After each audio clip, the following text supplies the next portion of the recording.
في مدخل بتاع دكتور السنان والجراحة بشكل أساسي أكتر يعني هيبدأ من تعلم الCT. يمكن الCT ده من زمان جدًا، يعني بنتكلم مثلًا من 2008 2010 إن أنا أقرا الCT على، وده أكتر حاجة شدتني في الأول خالص، إن أنا الCT بدل ما كانت صور كده بتتقري بتتحط في viewer كان مسميه فانوس بتاع زمان ده. أيوه الshots بتاعة بالضبط، لأ كل section. بقت قدامي باحركها بشكل 3D أقلب فيها أعمل ده. ده كان بالنسبة لي حاجة جامدة أوي، أوي يعني شدتني جدًا، جدًا المجال، وده البداية. بدايتك سواء هتكمل اندو هتكمل، هو هيفيدك جدا في الدياجنوزز، هيفيدك جدا جدا في الجراحه طبعا، وفي الامبلانت بشكل اساسي، هيفيدك في كل حاجه. يعني دلوقتي كل حاجه، حتى لو عايز يعمل ديب مارجن اليفيشن دلوقتي بقى يعملوا هيعملوا CT على يعني آه. البيريو كل حاجه.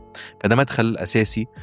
تبدا تتعامل مع ملفات، تشوف 3D كده، وبعدين شويه شويه ستيب باي ستيب هتبقى من الدياجنوز تبدا تصمم، والبرامج بتتطور وبتبقى اسهل من زمان بكتير، والسهل موجود والصعب موجود، وده ليه ميزته وده ليه ميزه.